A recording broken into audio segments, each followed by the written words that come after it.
start off by saying you are tuned into LocalMotion here on 91.3 WVKR, independent radio, Poughkeepsie, New York. I'm thrilled to have on today's show Chuck Lamb as my guest. We're just going to play one more track of his before we start talking with him. He'll be calling in shortly, and we'll spend quite some time talking to him. Let's take a listen to one more track by Chuck Lamb. Let's take a listen right now to Pumpkin Eater, 91.3 WVKR.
91.3 WVKR. Whew, that was beautiful. Let me get Chuck on the phone and we'll talk all about what we just heard.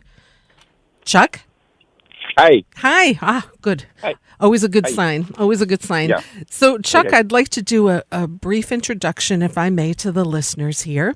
And I want to start off by saying that in 2011, Dave Brubeck said, Chuck Lamb is an extremely creative, harmonically interesting, rhythmically exciting pianist and one of the best improvisers I've heard in recent times.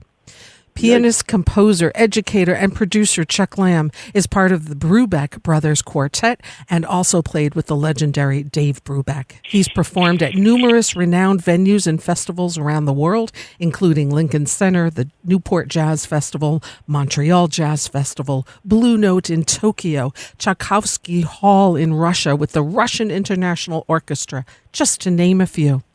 Chuck hosts a monthly online jazz series from the legendary venue Cafe Lena in Saratoga, and he'll also be performing at the Falcon in Marlborough in April. And with that, you get an official welcome to LocalMotion, Chuck Lamb. Beautiful. Well, thank you. Thank you for being here. Let's talk about what we just listened to. I just played Pumpkin Eater. Thank you for sending that to me. And tell me about it.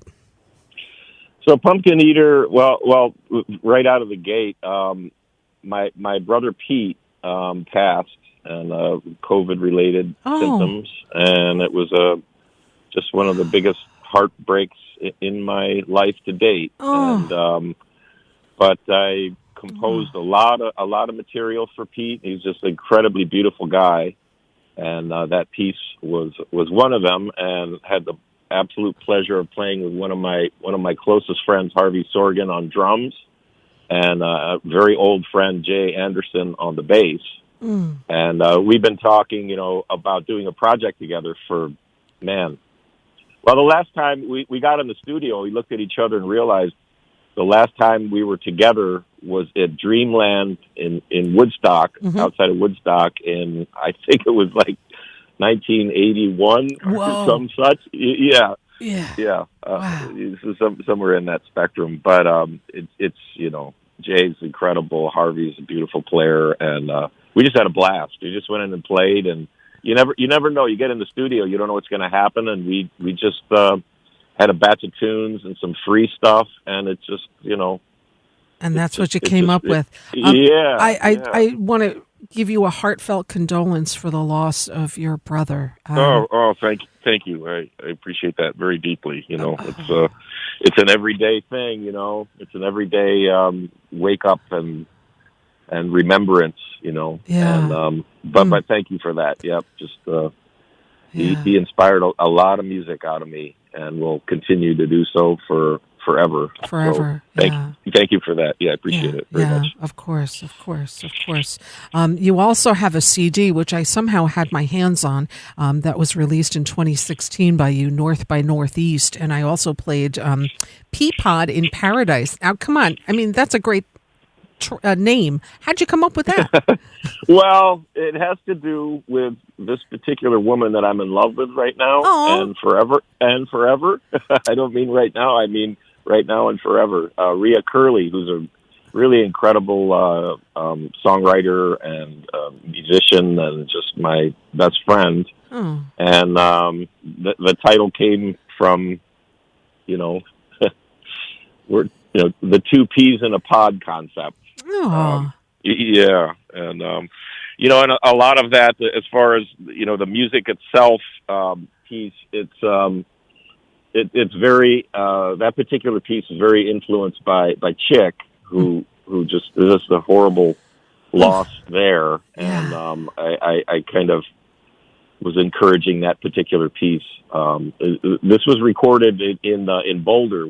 I've been out in Colorado for about 30 years. I moved back with Rita about 5 years ago, but just the incredible musicians out in Colorado got those guys together to do this record, and Peapod was one of them. And then I had some of the tracks shipped back to Scott Petito. Yeah, NRS. At NRS, man. Yeah. And one of my best bros, Mike D'Amico, who's in the Brubeck band with me, I had him come in and play some guitar on that. So that was that. As soon as I heard the guitar, I knew it was Mike. Yeah, right. He's got this distinctive style. I have to tell you a little personal note here. I came a little late to jazz. Probably in my late 20s. I don't know. I just wasn't exposed to it, My late 20s, somebody says, hey, we're going to go to the Bardavon in Poughkeepsie and we're going to go see this jazz concert. I'm like, sure, whatever. I always loved live music. Well, I am happy to tell you, Chuck, that my first jazz concert was Dave Brubeck. Oh, nice. And it was with his son, Dan, on the drums. Mike D'Amico played guitar, and Rob Leone was on bass. And that was my first jazz show. Well, that's a good one, man. And ever since that, now jazz is like, I hate to say, but it's true. It's my favorite. If you want to use the word genre, I don't know. That's just a silly word. But I love jazz. I love everything about it. And so that was my first introduction to Brubeck. So I just wanted to start off by telling you that, because I thought that was kind of cool. So that's a good one. It is. To see Dave right out of the gate. It's like, wow. Yeah. And all those other dudes, you named, incredible. Yeah. They definitely. And then D'Amico years later got to actually know him, and of course followed D'Amico with Dan and Chris as Digital Dolphins as well, which was the band that they played in the 90s. So so that's a little connection thingy there. But let's talk more about you. I want to learn more about Chuck Lamb. Where'd you grow up? I grew up in Verona, New York, exit 33 on the thruway.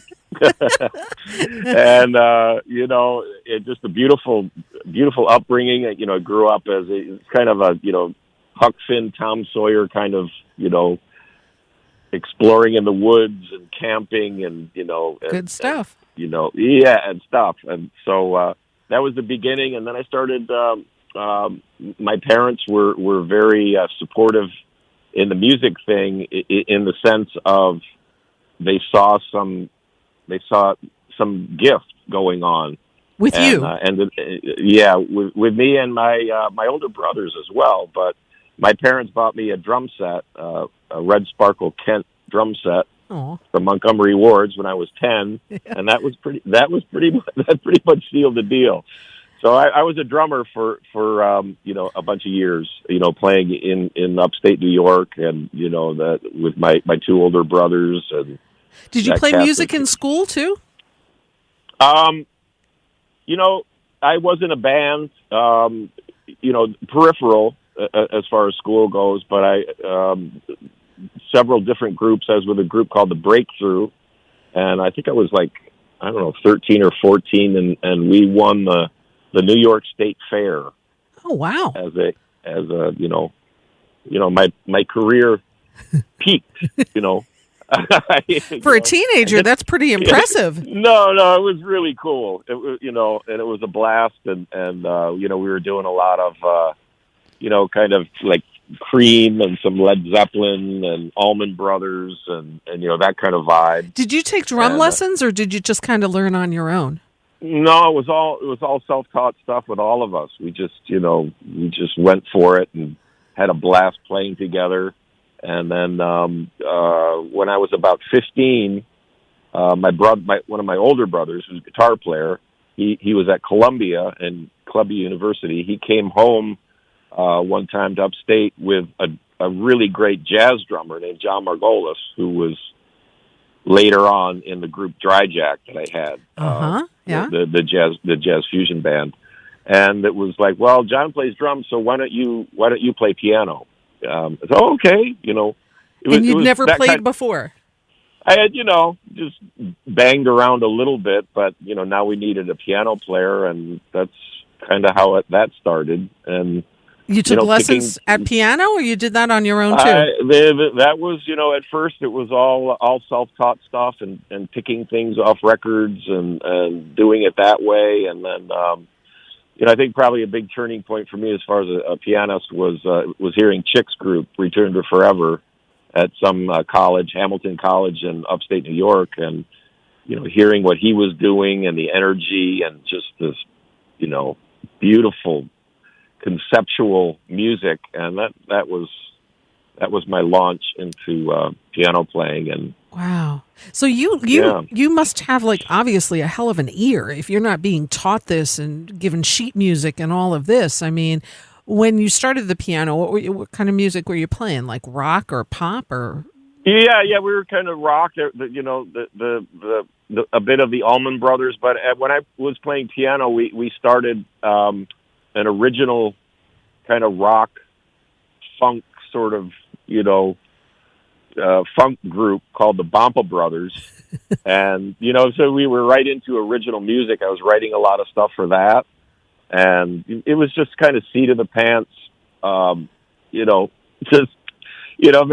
I had this is just a little ancillary route, but I played a spinet piano, which we would bring to all the gigs. We had a piano dolly. Yeah. We would go we'd go into these bars and carry that was just part of what we did. So I was on a piano and actually was the lead singer in part.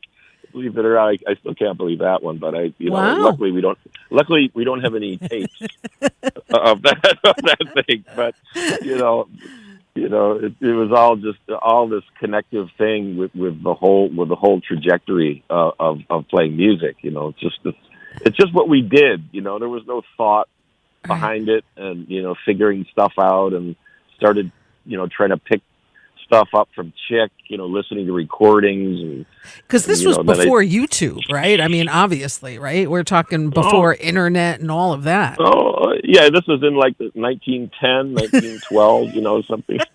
No, it was in the mid 70s, and that kind of thing. Yeah, so there was none of that available. Right. But, you just happened to stumble across some pretty cool stuff. So tell me about this group that you co-founded there, Dry Jack. How old were you when you did that?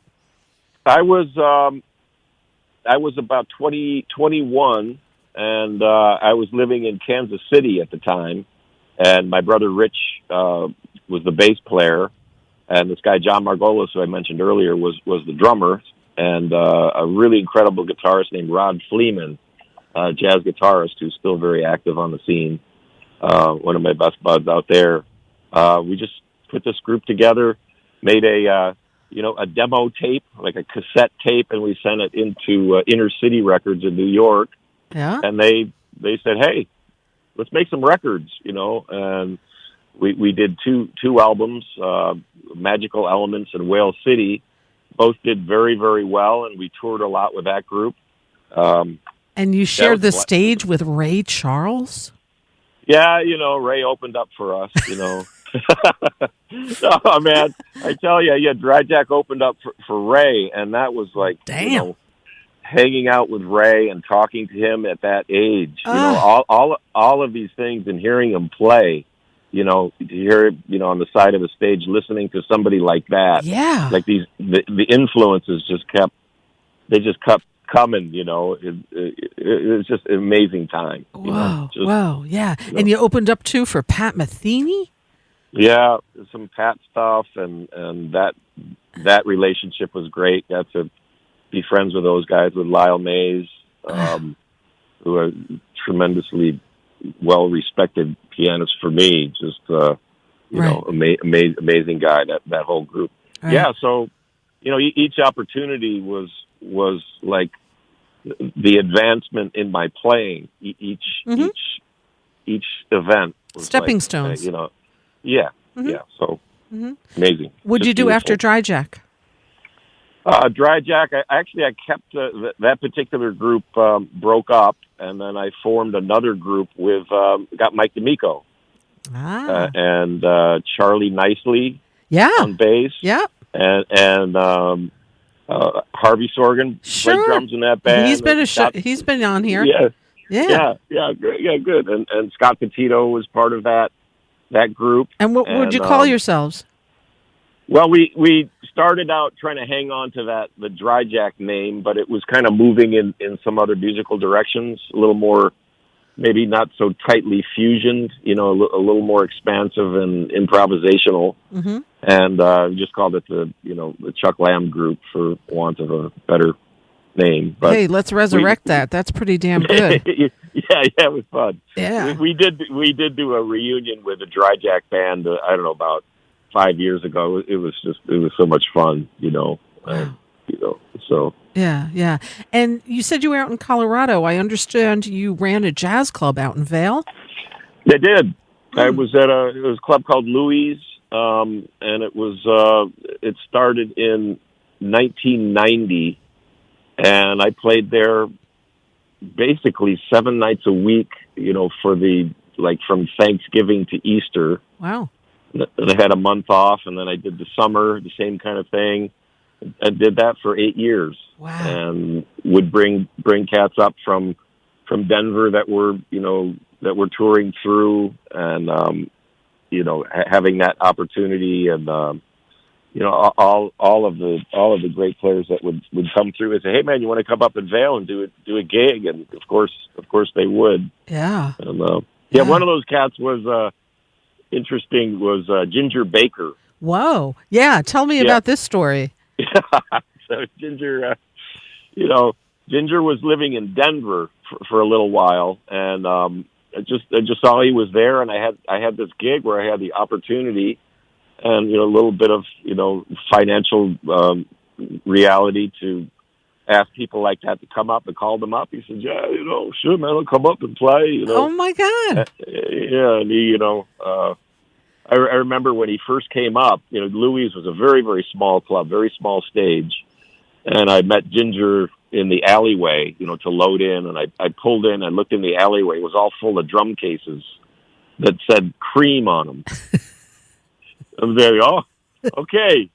I go in the club. There's the whole stage is full of Ginger's drums, double bass drum, four toms, 2 floor tom-toms, 10 cymbals, So he was doing his jazz thing on that rig. We just had a blast. Oh man, we had so much fun. A lot of fun. It's always been my dream to run a venue. I get all these great artists in. It's been a dream of mine. So that must have been a lot of fun for you. Yeah. You should do that, man. Yeah, I know. Yeah. I should. I know. Yeah. Know any backers? Yeah, right. They do. I had guys like Nick Brignola would come out. I know Nick's a local, amazing player that we all miss. Yeah. And Nick would. So you know what I mean. So people touring through, I have another opportunity to play with and learn from all these amazing players. Yeah, absolutely.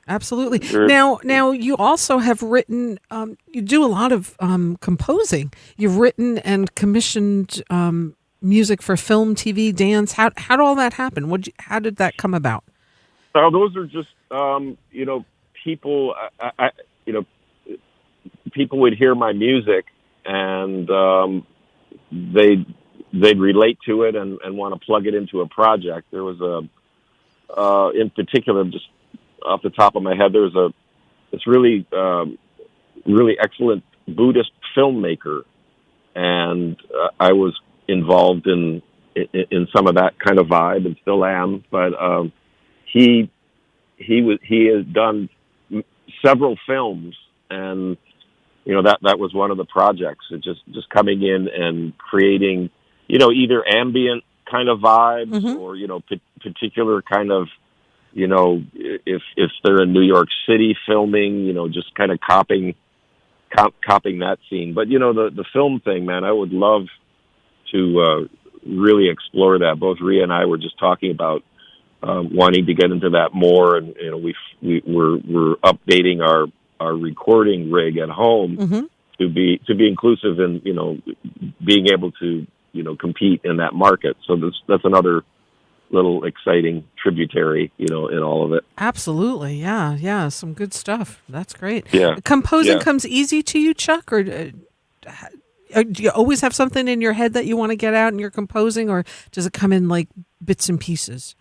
It has. I've been really fortunate with being able to feel something and just have it organically come out. There's definitely phases to it, but I will say when COVID started in March, and all of a sudden the reality of isolation was on us, I just for some reason my immediate reaction to it, just subliminal reaction or whatever you want to call it, was just to start composing like crazy. I mean, every morning stuff would just start pouring out. I'm just so grateful for those moments, and that led to this project I'm doing with my really good friend, this pianist here in Saratoga Springs. His name is Jorge Gomez, and he has a group called Tiempo Libre. Oh, nice. This Cuban, like, serious, touring group. But we got to be good friends, and then we started exchanging files of these new tunes, and we're just about done with a new record. Oh, wow! We're excited about. Oh, that's wonderful. Yeah. That's great. You might have one of those on your queue to play. Hopefully, unclassical. Yeah. So, that's next on my list. Oh, cool. Oh, good. Thank you. Yeah. I figured I'd play a little bit of everything that you sent because I also wanted to get the collaboration with Jay and Harvey, which we already heard too, the Pumpkin Eater. So that was kind of cool. Yeah, good. Yeah. So you played on these unbelievable stages. I mean, Russia. Who was that with? Was that with Dave Brubeck? That was the Brubeck Brothers Quartet. That was with Mike and Chris and Dan Brubeck. Tell me about your start with them. You've been with them for 20 years now? Yeah, just about 20. And that started, Chris was writing some more, he always has. He's a really great composer, classical composer as well. And he had written some more articulate things for more classical oriented stuff, which I have been shedding that forever, trying to, go down that road.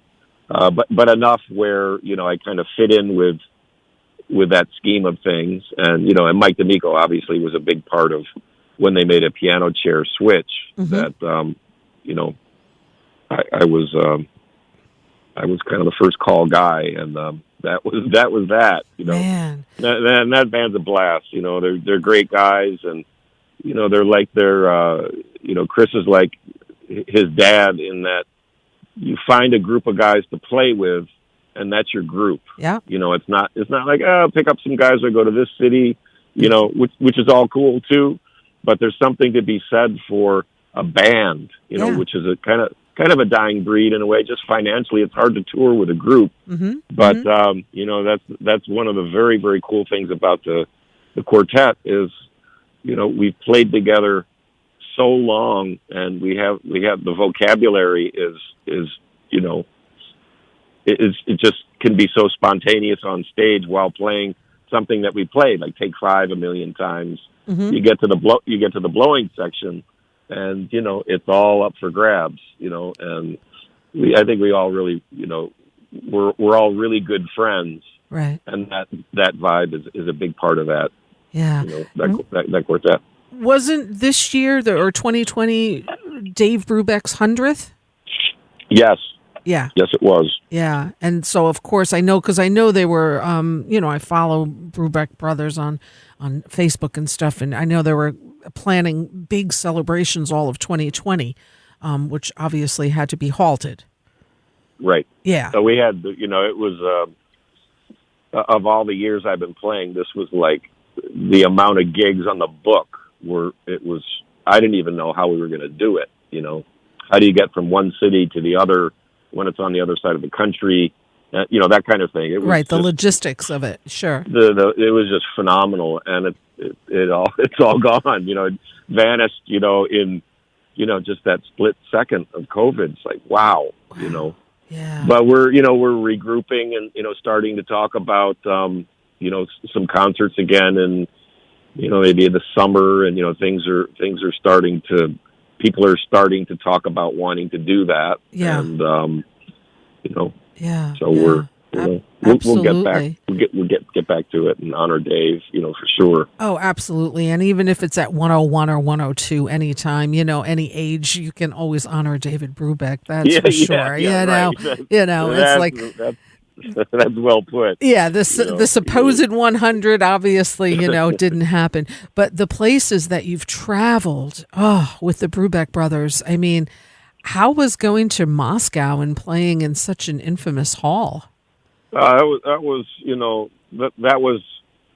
a life changer for sure. That was, I came back to the States after that, and definitely a different human being after that. Mm-hmm. To be exposed to that and the trip of it, and playing with an orchestra that's, you know what I mean? It was just, it was beyond, I can't even think of words to describe, it was just truly remarkable, and being able to interact with all of these guys. And, obviously there's a language barrier, but that just was, it goes away. Meant nothing. I was going to say, it goes away with music, doesn't it? Isn't that crazy? Yeah. I mean, can't speak a word together to communicate, but you play music and you smile at each other and you laugh, and it's like, wow, this is, it's the worldwide language, man. That's why we need more of it, man. You just got to keep playing, because that is so true. And how incredibly cool. And doing what you're doing, people like you, and just keeping it on the waves, keeping it going. It's all that community is so important. It is so important. I'm a big supporter of supporting musicians, and I'm still so old school. I don't do the downloads. It's like, buy a CD, go to the band's website. When you go see them in concert, buy merchandise, especially now more than ever. I mean, nobody's touring. You guys, it's hard, and if you're not live streaming and got all of that, it's like, just please go buy merchandise, do a little something, because it helps, every little something, and just to keep the music alive. It's just so important. Can you imagine, Chuck, the first time you get back on stage after this? Yeah. I just kind of globally on that, just, I think that all of us, that haven't been able to play and go through what we're going through, I just really feel like musicians there's going to be, some, aside from obvious incredible excitement, there's going to be a little bit of humility and gratefulness, more than ever. And I just think that vibe is going to change the trajectory of the enjoyment of all of us, the audience and the musicians. If there's a silver lining, I think that, where we're going to come out of this, the place we're going to come out at, is going to be pretty powerful. Yeah. Pretty powerful spot. Yeah, so. I think so too. And the few places like the Falcon that are doing what we call incidental music, because you can't advertise it, I have even a deeper appreciation now. And I can tell by the musicians I've seen there, they're feeling it too. Because there's not a lot of people in there, because they're at smaller capacity. But what's there? And people, it's just like you can breathe again. There's like music, there's the interaction, the energy between the musicians and the audience, and it's just such a relief. So good. So we look forward to you being there in April. So I always tell people, sign up for the email list at the Falcon, and then you can kind of keep up with who's coming and all of that. So live@thefalcon.com. Also, if you would, since we're on that Brubeck Brothers kick, if you would, share with me when you first met Dave Brubeck and your relationship with him, because he obviously gave you a lot of love, and a beautiful quote that I started off this show with. And just tell me a little bit about the man, the myth, and the legend. I'll just tell you, he is the sweetest dude, and the opportunity to hang out with him. And, it was part of my thing when I first joined the group. It was had a blast, and we're probably 3 months into it, and in the back of my mind is, when do I meet your dad? It kept like, Right. And then finally that happened, and it was more like hanging out with just a fellow piano player and talking about stuff, and we'd listen to music together. There was a big snowstorm back east early on in my when I joined the group, and I was stranded at Dave's. Nice. Lucky and you. I was there. Yeah, I was there for 4 or 5 days. Sweet. And we'd wake up, we'd have coffee, and we'd put music on and listen to stuff and talk about music, and and then when we weren't doing that, we were just talking about life and how things are going, and he just got to be a really good friend. Nice. And I'll never forget that time though of being able to sharing, putting tracks on, talking about it, listening to it, getting tears in our eyes about something, and it was amazing. Pretty special time. That was good timing on your part with the snowstorm. Yeah, thanks. And you also released some music in tribute to Dave. Yes. Yes. Yeah. Yeah. I did a kind of all of our Brubeck records are, we have a bunch of stuff either that is, rearrangements of Dave's tunes. We really enjoy doing that, and Dave really loves it too. We'll go in the studio, and then we'll go back to Dave's and listen to some of the tracks, and I'll be looking askance, looking over at his face to see what's up when he's listening back, and he would just have a shit-eating or it's big okay. grin. Yep. Big grin on his face. That was one of his qualities, man. Aww. That smile, and that laugh and that joyfulness. So we knew, we got the stamp of that from him, and that quote that you offered there. Thank you for doing that. Was I had done a tribute solo piano CD to Dave. Mm-hmm. And I just said, I'm not going to, I finished it. I'm going to play it for him. And, if he says, yeah, good, man, I might want to work on, this or that, or, but that was his reaction to that record. Oh. And, you talk about having a green light to put out a CD, that was doesn't get better than that. Yeah, right. Wow. Oh, what beautiful memories you have, Chuck. That's really cool. Yeah, thank you. You teach also, yes? I do some teaching. I've been ensconced in, Zoom land here for the last year, and I teach at this kind of gifted Montessori school. It's gifted for kids, and which, I've touched on a little bit in my career teaching younger people. Yeah. But, what I learned from that is incredible, and some of these kids are extraordinary. What age group? They're, in the 10, 11, 12 kind of age. Uh-huh. Yeah. And, a couple of these guys, just had a lesson with one of the kids, and he's a really great improviser, and I could see that his ear was starting. We're talking 12 years old. Yeah. Wow. And I played him. I said, here's a McCoy Tyner voicing. It's a fourth voicing. You might want to, apply that. And I showed it to him, and he's like, cool, man. And then, little sparks like that. Right. Is really neat. And, I'm teaching a lot of a big variety of grown-up guys, too. So that's really fun. It's so great to see the teachers and the young kids picking up, and especially with jazz and class, like that old time music. My daughter's a violinist and is a music performance major at Ithaca College. And I remember through the years when she first started, and just the knowledge that she's gained and the great teachers she had. I mean, it's all you guys passing your gifts down to these young people. So thank you for sharing your wonderful talents. It's really cool stuff. Really cool stuff. Yeah, I think I saw your daughter's thing on YouTube. Oh yeah. Facebook. Yeah.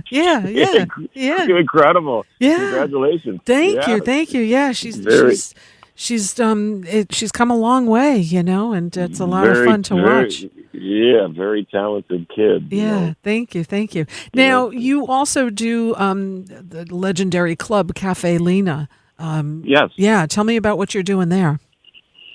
So that's been, we're probably close to 3 years into it. And my good friend Joel Moss, who's an engineer, and he's very, very accomplished, to say the least, dude. We kind of had he had a vision of doing a jazz thing, and was kind of searching. And then Rhea and I were sort of looking around to find a club to do some sort of series. Yeah. And then Joel and I just connected on it, and that's been extraordinary to bring up, some of my favorite musicians that I've known or have always wanted to play with. Right. Those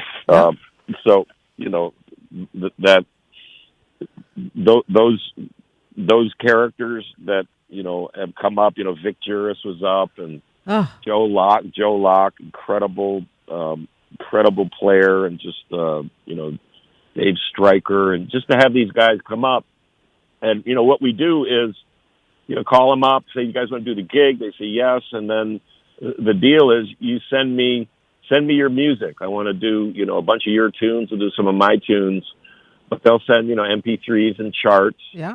And then, to spend, a couple of weeks shedding that music and learning their vocabulary, and then having a really beautiful stage and club to perform it in, that people have, the community is just, they're just sold out shows. That's amazing. Month. That's so cool. Yeah. That's so cool. So cool. Such a nice thing to be able to do. I bet you wouldn't have been able to do a lot of that this year if you were touring with the Brubeck brothers. Yeah, but I would have fit it in somehow, and we've been doing the live stream thing, and which is great, and some wonderful players. And on March 9th is it's the second Tuesday series. I'm going to do a tribute to Chick. Oh, nice! Did you watch that Christian McBride last night doing the memorial from Newport Jazz Festival Facebook page? Yeah. Actually, Rhea sent me the link, and I did watch some of that. It's like, oh my God! Jeez. I mean, you talk about a task, I've just been thinking about it, like where do you start with him? What music do you do? Right. And I'm starting to isolate it and down and the right players to get. And I'm going to get Harvey Sorgan. I think Harvey might be listening. So Harv, if you're available, mark your calendar, 9th, man. I got a gig, man. Well, we're gonna do this. So March 9th. Really, all right. Yeah. All right, and we can all watch that too. Yeah. Just the live stream. Cafe Lena. Yeah. No, that's good stuff. Oh, Chuck, man. Wow. Yeah. Some good stuff. Cafe Lena, man, it's just been so incredible to have that available. And, Rhea and I have a gig coming up on March 5th at Lena doing a lot of her new material. Oh, nice. We do, she's a really great piano player as well. She composes on piano, great lyricist, and, more kind of the R&B, kind of pop, but some jazz sensibility to it. So we'll be doing like a 2-piano thing. Oh, fun. With, percussion or drums. And you guys have 2 pianos in your house? Well, we do, actually. Nice. We do. Nice. Yeah, the dueling pianos. Yeah, that's a good way to do it. Yeah. Yeah. Oh, we have a stage at the house that spins around, just to get that feel, revolving stage. No, just kidding. Oh, beautiful. Well, listen, we'll So, keep an eye out on you. I really would hope that you get to the Falcon. Be great to see you there live. And in the meantime, yeah. Cafe Lena, March 9th and also March 5th with Rhea. And Chuck Lamb, you're on social media, of course. And, Yep. the website and all of that stuff. So it's been an absolute pleasure. I want to play another track before I have to get off the airwaves here. So I'm just going to say thank you for the gift of the beautiful music you're giving the world and continuing to do so. So appreciate it. Really appreciate it. Yeah. And thanks for doing what you do, too. It's been fun. Absolutely. So. It's been fun. I look forward to meeting you in person. And man. I appreciate your time here today. Okay. All right. Thanks, Rita. Yeah. Take care, Chuck. Cheers. Okay, you too. Bye. Bye-bye. 91.3 WVKR 551 Chuck Lamb. Let's take a listen to more of his music right here, right now. WVKR.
91.3 WVKR, independent radio, Poughkeepsie, New York. Collaboration of wonderful music. Chuck Lamb with Cuban pianist Jorge Gomez, titled Unclassical. I think that's going to be one of the new releases that Chuck is going to be coming out with. A huge thank you to Chuck Lamb for being my guest here today. You can see him on a live stream, Cafe Lena, and also that'll be on Tuesday, March 9th. And at the Falcon, keep your ears open for that show. That's hopefully going to be April 18th, featuring Chuck Lamb, Jay Anderson, and Harvey Sorgan. Do not miss that. Oh, I can't wait to see that. And we're going to go out with one more track here. It's 5:56. I am your host, Rita Ryan. I'll be back next Wednesday from 4 to 6 p.m. with my guest, Lee Falco of The Restless Age. In 2 weeks, John Burdick will be joining me. In 3 weeks, Tara O'Grady. And we've got a great lineup coming up here in March and always. So thanks, everybody, for tuning in. Thanks for the messages, thanks for the love, And I'll be back next week. This is a track that I'm going to be going out with by Chuck on his CD, North by Northeast. It's titled Maestro. Again, if you missed part of this interview or the whole thing, I'll be uploading it tonight on the LocalMotion YouTube channel, Rita Ryan, as well as the LocalMotion Facebook page. And if you do the downloads and the streaming, you'll be able to follow LocalMotion on Spotify or Apple Music, and all the interviews are uploaded as podcasts as well. So we're going to go out with this track called Maestro by Chuck Lamb, his release from 2015, North by Northeast. And let's take a listen. I'll see you all next week. Until next time, I wish you all peace.